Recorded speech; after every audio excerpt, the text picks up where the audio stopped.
Okay.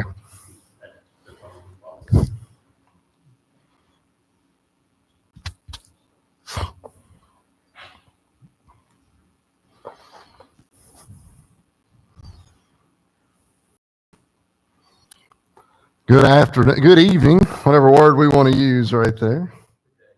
Good day. Yes, a very formal good day to you, Jimmy. I am happy to be back here with you. I hope I haven't forgot how to do it. But I was, it's been a while. And over the last couple of years, we've spent time on Wednesday evening. First, we spent at least 66 services, although some of them were on Sundays. But we went through every book of the Bible, and you may remember some of those. And we spent a lot of time looking at things that we hadn't really looked at before, and so hopefully we gleaned a little something from it. And then we have spent, 30 some odd lessons dealing with miracles of Jesus. But the difference in both of those two sets of lessons is they were very clearly one night only lessons. We were going to spend one night talking about, Genesis, and one night talking about, Zechariah, and all of these things were one night miracles. And it was, if a person's hand was being healed, that was what the focus was that night. So it's a little different this time.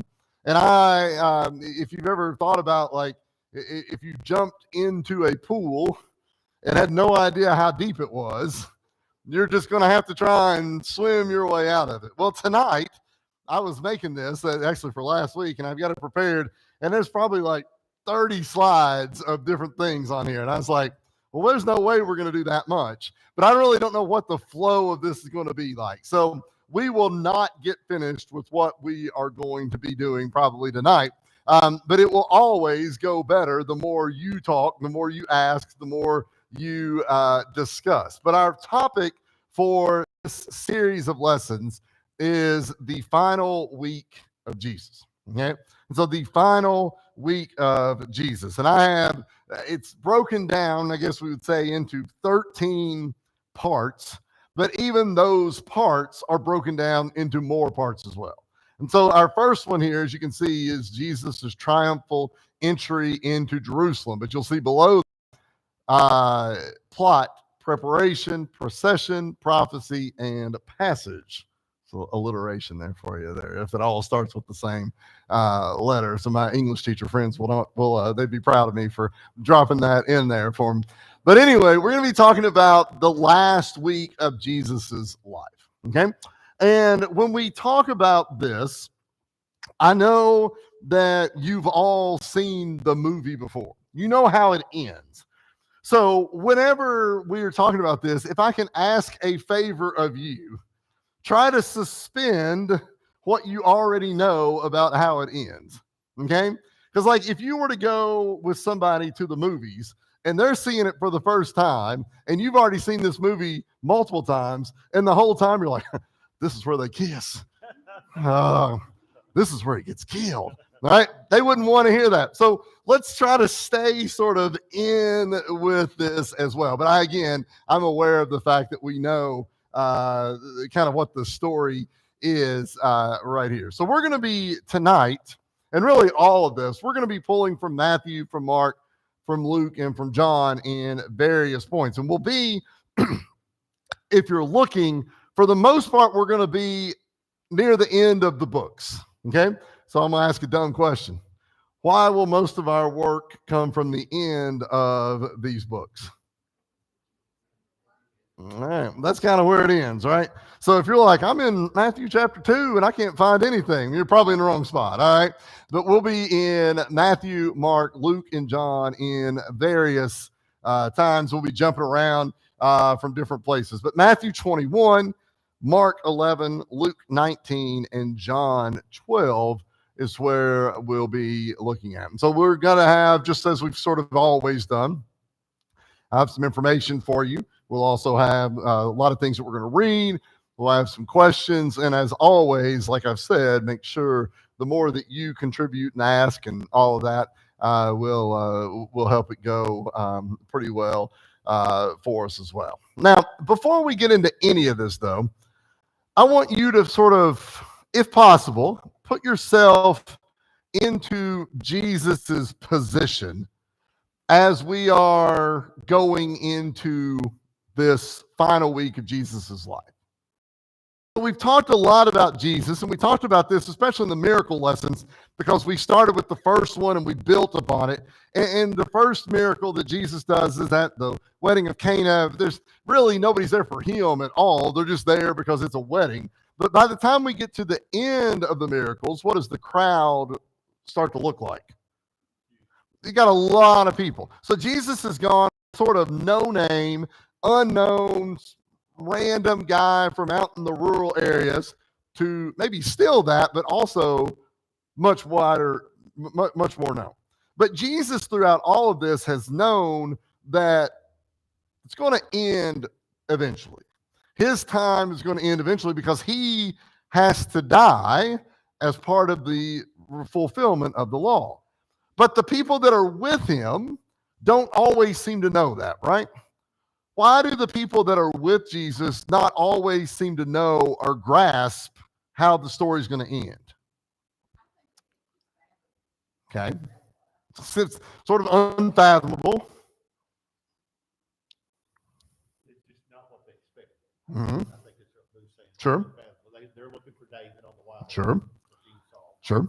I think Jesus wanted control as everything happened. You know, it's very specific. It wasn't helter-skelter. Right. And so I think he wanted that. And if there is sort of to build on what Don said, if you didn't hear him, he said this it was not a helter-skelter chaotic situation. There was control over it. But if everything seems to be going well, you don't expect it to end, right? And not only that, Jesus is 33-ish years old right here. Jesus was not 87, and he's been preaching for 72 years, and you're like, well, he's talked about this, but he's a younger person, and so that would seem unusual as well. What were you going to say? I was going to say, I don't know anybody in my life that's ever suppressed praise. Yeah. People clapping, Sure. cheering, most people not say stop. Right. Basically what Jesus did his whole life. He easily could have succumbed to, getting all the adoration. Oh, sure. That's the Human nature. Absolutely. And so when we think about where Jesus is in all this, that's why I said I want you to maybe put yourself into his shoes a little bit, because we know what he has come through over the last little bit. We know some of the adoration that you mentioned, but also some of the depression, some of the angst, some of the, boy, it'd be really nice to figure out a way to kill this guy that he's went through as well. So think about all of that as we work our way through. Okay. All right. So to start with, just a few odds and ends. And so when Jesus journeys for the last time to Jerusalem to celebrate the Passover, he's ready to complete his work on earth. How many of you have ever been working on something, and when you get almost to the end, there's this sort of mixed emotion of, boy, I'm ready to be done. Then what?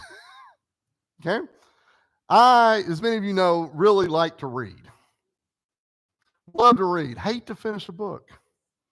That may to the end of it, you're like, what do I do now? Now I know the end of it.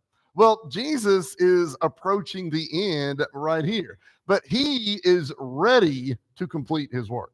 I know that when my dad retired, he was pretty ready to complete the work. I don't know if he ever thought about it again after he left there. But Jesus is finishing his course right here as well. For 3 years, he's taught the people, preached the gospel, demonstrated with signs and wonders that he was the Messiah, as you see there, the anointed one promised by the Old Testament prophets. And so he has sort of fulfilled all of this. But the last thing here is now he would suffer, die, and then triumph over death by rising the third day. Now I want us to look at these three things right there. Because everyone can relate to 1 and 2. Everyone that we have known at some point in our life has suffered, right? Some people with illnesses, some people with other issues that might arise, but there's always suffering in our lives. Everyone who has ever lived has also died. We've come to accept that, is that at some point in our lives, it will end. But we can't grasp this third thing, because this third thing is sort of unfathomable to us, that I would suffer, die, but then rise again. Jimmy and I were telling stories. He was telling about the funeral the other day, and it was straight up a hill. And those funerals, those cemeteries are in, a lot of times, very unique places. I was telling him about a time in Letcher County down your all's way, and I was at a funeral, and they drove a casket in a like a Yukon about halfway up the hill, and it couldn't get any further, and they took the casket out and they put it on the back of a four-wheeler and drove it the rest of the way, and then we had to shove it. Tom, you know exactly what I'm talking about. And then we got to the top, and it was this flat, smooth little area. But we know then that's where somebody's buried. Yeah, absolutely.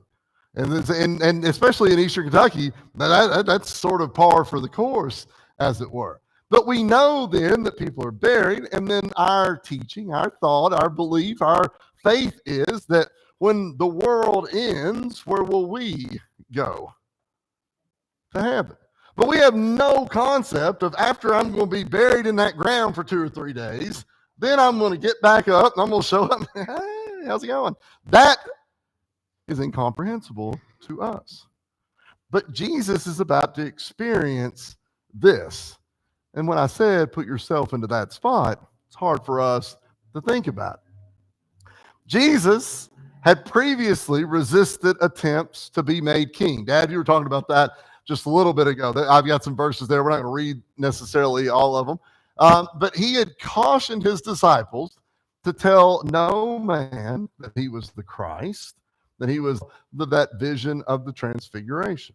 Jesus, as you said, Dad, a little bit. Now, most of us,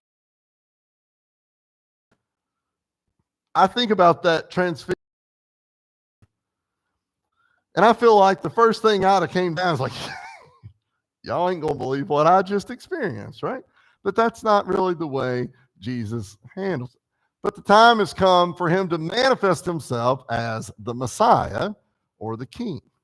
Now, when we think of kings, how many of you think of fancy clothes and crowns? Maybe a scepter, you know, the sort of thing, the cane type thing. But that's what we think of, right? That's our image of a king. And when they bring the king in, last year when the Queen of England died and her son takes over, he didn't come in, on a donkey, right? They rode him in on a fancy carriage that was 400 years old and gold plated and all. This all fits our image of what a king is. Jesus has talked all this time about being a Messiah. People have questioned whether he's the king, and now he's coming into the biggest city in the land, and it's time to get the crown, right? Well, that's probably what a lot of people may have been thinking. It's time to put the robe, the crown, the scepter. Here it is. We read in Zechariah there a minute ago, in fulfillment of the prophecy, he rides into town how? On a donkey, right? On a colt, right? I think, is it maybe Luke, Luke's the only one that mentions that it was, it had never been ridden before. I don't know that anybody else mentions. I think it was Luke that says that. But he rides in a lowly and meek manner, riding on this colt. So what do you think here? Does this look like the kind of approach a king would make? Why?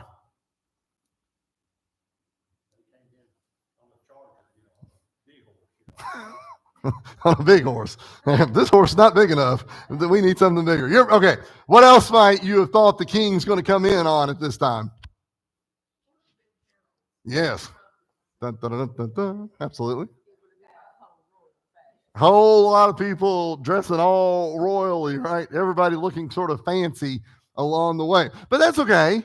That's not what it looks like. But he's talked about being a king, but this isn't really what it looks like. But maybe, okay, maybe he's kind of shy. Maybe that's why he's riding in on. Maybe that's the thought that would be going through people's head. But as he proceeds through the city, people start to shout, Hosanna. We'll talk about this a little bit more in a second. Recognizing and acclaiming the arrival of the kingdom of David, salvation, peace, and glory. I want us to think about those four terms right there. The arrival of the kingdom of David, salvation, peace, and glory. Let's talk about each of those four real quick. Number one, the kingdom of David. The arrival of the kingdom of David. What does that mean to the people that are there right then? What do they think? Absolutely. When we were at our best, it was when David was in charge. And who's coming in now? Jesus. And so most people there, I'm sure, are thinking what? About to go back to being our best. The kingdom is here. Rome, gone. Herod, gone. All these cats, gone. It's our time to shine. Salvation. What do you think that means right there?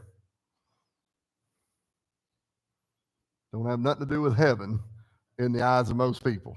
What do you think they're thinking? This is a downtrodden bunch of people. Yes. Without really, I would say, no hope. Sure. They had no hope. Sure.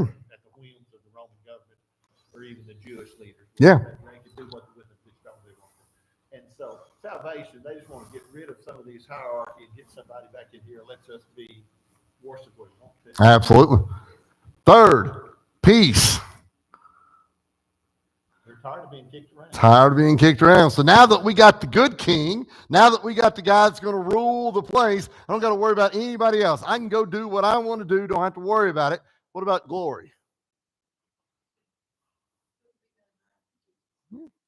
They're thinking, okay, so if we got the best king, if we don't got to worry about anybody else pushing us around, if we don't got to worry about anybody trying to hurt us, we're going to move right up to the top, right? Everybody likes to be ranked number one, right? I like to have that number one ranking. That means we're the best. Do any of these words, according to Jesus, mean the same thing to the people that were living at that time? What do you think Jesus' idea of the kingdom of David was? Yeah, we'll start this right. What is salvation to Jesus right here? Save people from sin. What is peace right here? Yeah, you don't have to worry about anything. Because whatever happens on the earth, and it'll happen, there's peace in knowing that there's something better for me. What is glory? What's the song, right?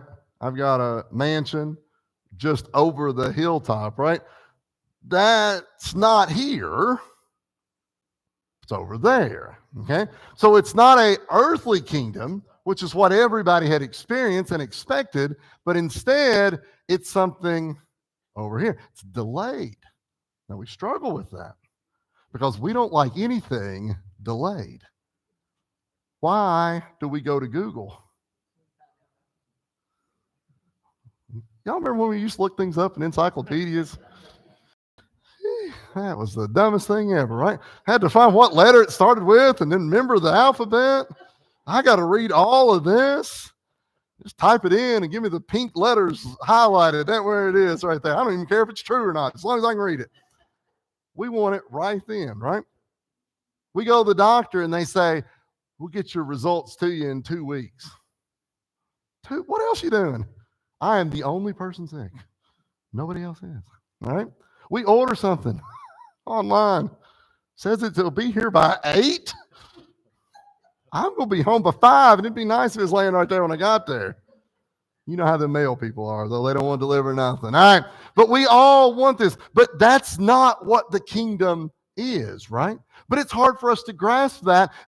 You've been sort of suppressed and beat down, and you've been kicked on a little bit. The idea of a king coming in. And so even in Jesus's last week on earth, there's still this sort of grasping at a hope that we're going to be ranked number one here in Jerusalem right now. It's not really what's going to happen. Within a week, many of those same people are going to be the ones that are crucifying Jesus.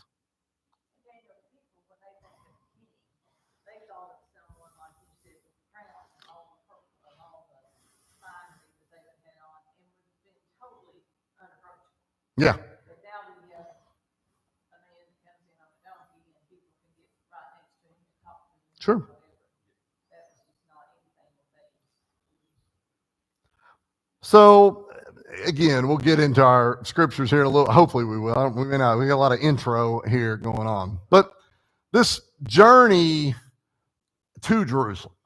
On the map there, you'll see an area that some names that probably look familiar to you. I would imagine most of us are familiar with Galilee. We've heard of Galilee before. Samaria, the cities are in blue. They're not perfect. But Bethlehem here in blue, Jerusalem, Jericho right here. But if you follow this is Capernaum, where we see Jesus spent almost all of his early teaching in and around Galilee and Capernaum. And they're going to follow this white trail all the way down. And as Jesus journeys to Jerusalem for Passover, he passes through the city of Jericho. And the city of Jericho lies in the Jordan River Valley. This is Jericho right here. The Jordan River runs right up through there, all the way to there.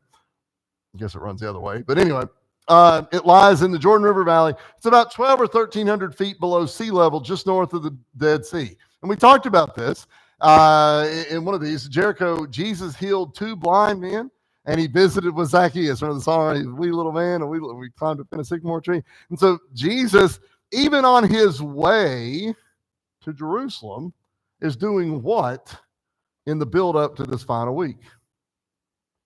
He's healing. Okay? He's going about doing good. He's healing people. He's healing the 2 blind men that we saw there. What about Zacchaeus? So, do you remember that story? He was a tax collector. Do you remember the story, though? Jesus told him he was going to go to his house, right? He said, I'm going to go to your house. Today I'll be at your house. And the people are kind of stunned by this because tax collectors didn't have a great name. But Jesus is going to visit with, let's just say it, sinners. Not the first time, right? That seems a little odd that the king on his way, the future king on his way down, heals somebody. Okay, I get that. Going to visit the tax collector? Well, that may sound a little bit more like a king than we would expect, right? You want to make sure all the money's in order. Maybe that's what they were thinking along the way, but he's going along the way right here, a little bit further. He then proceeds along the road from Jericho on down into Jerusalem. And it's a dusty road. There's a picture of it. It's today. It's not exactly the same, but it rises up about 3,500 feet from the warm valley floor into the chill mountain air. And before reaching Jerusalem, Jesus stops at Bethany. Do you know who lived in Bethany? Lazarus did. Mary and Martha and Lazarus. And so he stops in Bethany on the eastern slope of the Mount of Olives, just a couple of miles from Jerusalem. There he rested on the Sabbath day. And when the Sabbath ended at sunset, his Bethany friends made him supper. That's Mary and Martha. What does it seem like Jesus is doing right here?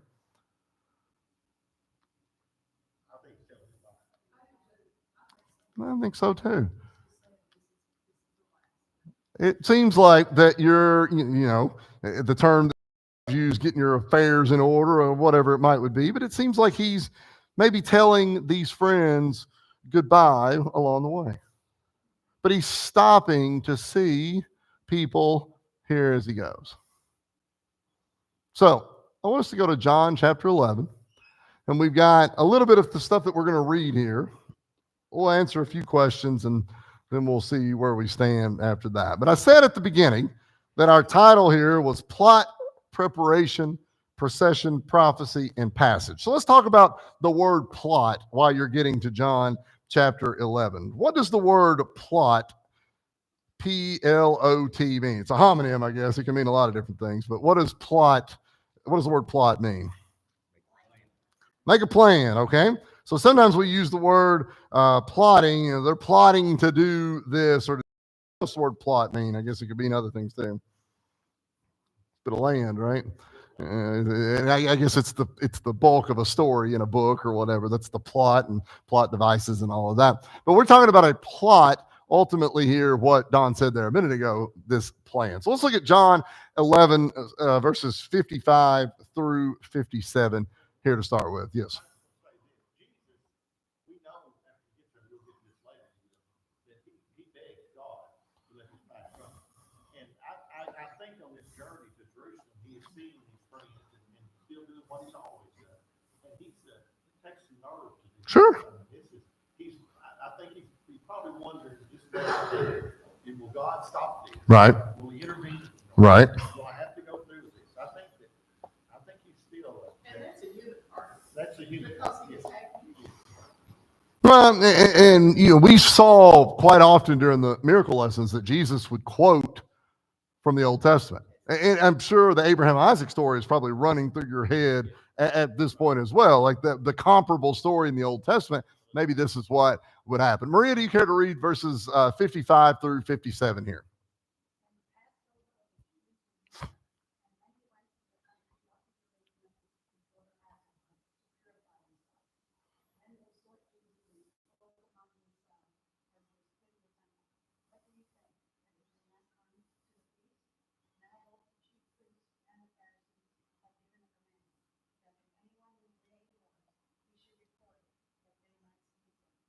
Okay. Let's go a little further. We started in John 11, but we'll go into John 12 right here. Mom, you care to read verses 1, 2, and 3? Then 6 days before the Passover, Jesus came to Bethany where Lazarus, who had been dead, and he had rose from the dead. There they made him supper, and Martha served, but Lazarus was one of those who sat at the table with him. Then Mary took a pound of very costly oil and spikenard, anointed the feet of Jesus, and wiped his feet with her hair, and the house was filled with the fragrance of the oil. Okay. A little bit further here. John, this is 4 through 8. Jill, do you care to read this?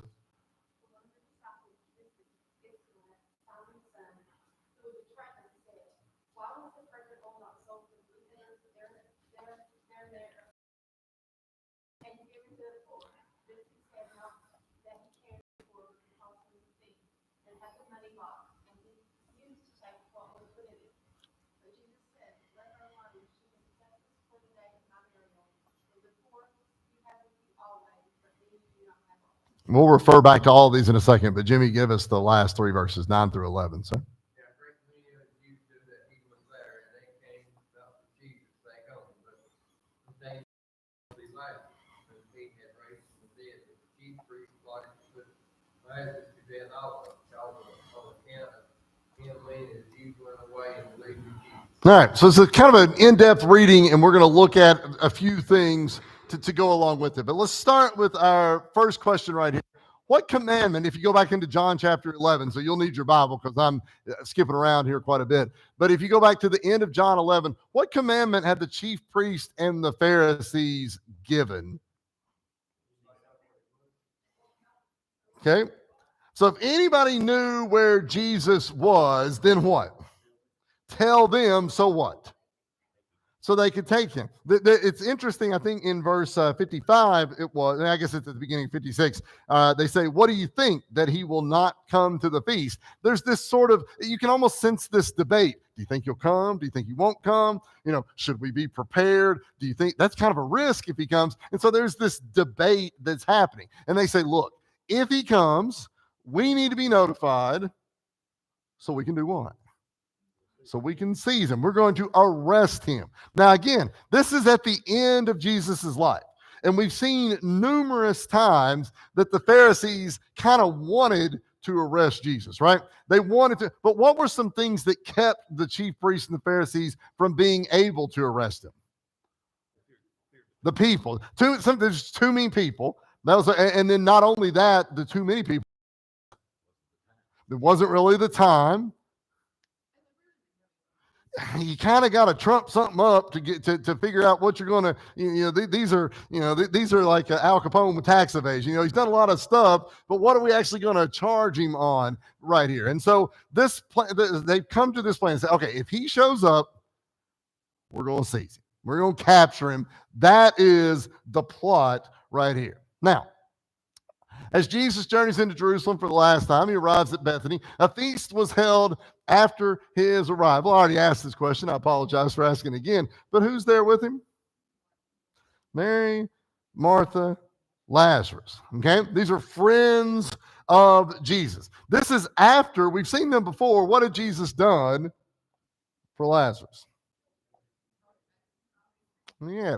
He had brought him back. He had raised him, I guess you would say, from the dead. But when the common people learn that Jesus is in Bethany, they come to see Jesus and who else and why? They came to see Jesus, but they also came to see Lazarus. Why do you think they came to see Lazarus? I feel like that's somebody I'd kind of want to see as well. You're telling me that there's a guy down here that's been dead and now he's alive. I think I might go see that, right? I can see why people would want to.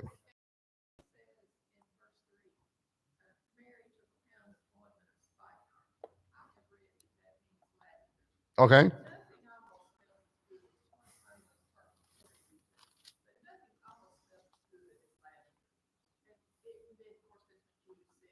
Right. Now, so let's go a little bit. One other question. Lazarus plays into this story here a little bit because, as Ella said there just a minute ago, he was dead. And they kind of want to go see what the situation is. Well, this is really hard for the chief priests and the Pharisees to go against. We talk about somebody who couldn't walk and now they could walk. Somebody whose hand didn't work and now they could. Well, it takes a little bit of a stretch, but I can maybe figure out how you'd fake that. But I don't know how you fake the guy being dead and brought back to life. That's a bridge too far. So let's look at the question there at the end. John chapter 12, verses 10 and 11. Why did the chief priest want to put Lazarus to death? Stop it all. What else?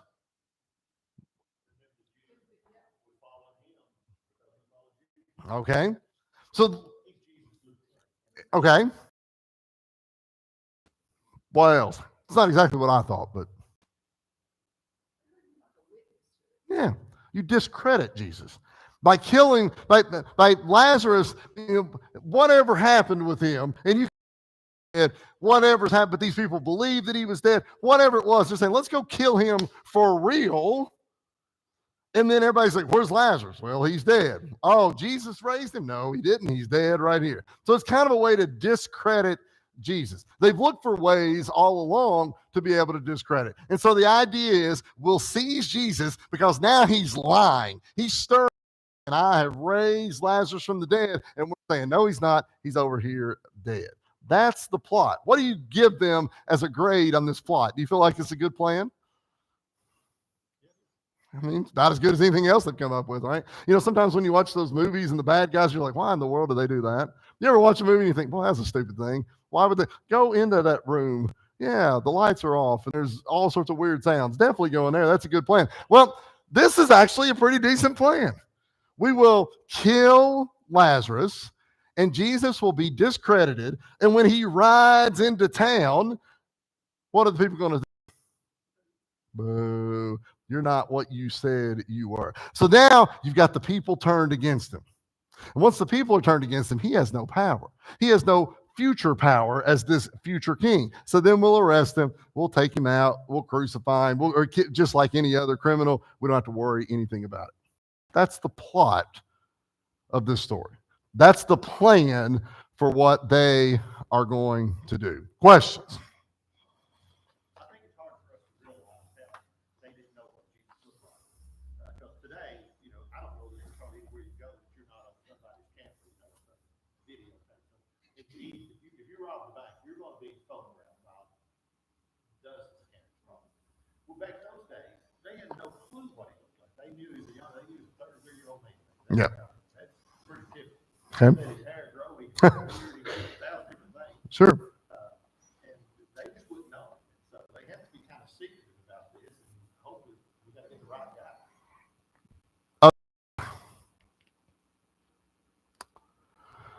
So I think I'm going to stop right there.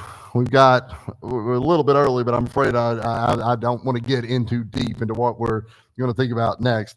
But the plot, and then the second part is preparation. Okay. And so when you have a scheme developed, you have to prepare for it. But there's preparation on both sides, right? Both the protagonist and the antagonist, both the characters have to be, because Jesus is preparing to be killed, but they're preparing to kill him. But both sides have a role to play in this. And the audience, the crowd, is going to experience this along the way. And there's going to be some emotions, just like with any story, where people are going to ride up and down on this emotional wave of Jesus being captured, Jesus ultimately being tried, Jesus being put to death, and then, of course, the resurrection afterwards. But I'm going to stop right there. Yes, sir. Isn't it interesting how Jesus uses, in a good way, all the people to make the points that he wants, that he's ultimately in control? Yeah. That's that play out. We talked about that on some of those miracles, that quite often all the talking in the reading about a miracle, none of it was written in red. Jesus would have like a couple words, but it's all these other people that are talking, that are bringing people around, that are doing this or that. And you're exactly right, Don, that it's sort of like this, kind of sometimes sit back and let them sort of maybe sort it out a little bit themselves. Sometimes I think that's kind of what you're saying right there. You're in control, but sometimes letting them maybe carry it out themselves. Other thoughts or comments on it? Like I said, had a lot of intro to do tonight, and so hopefully we'll be able to go a little deeper. I think when we think of Jesus, we think of love, and we think of compassion and all of it. But I think you have to put Jesus at the top of the list when you're talking about bravery. It's easy to be brave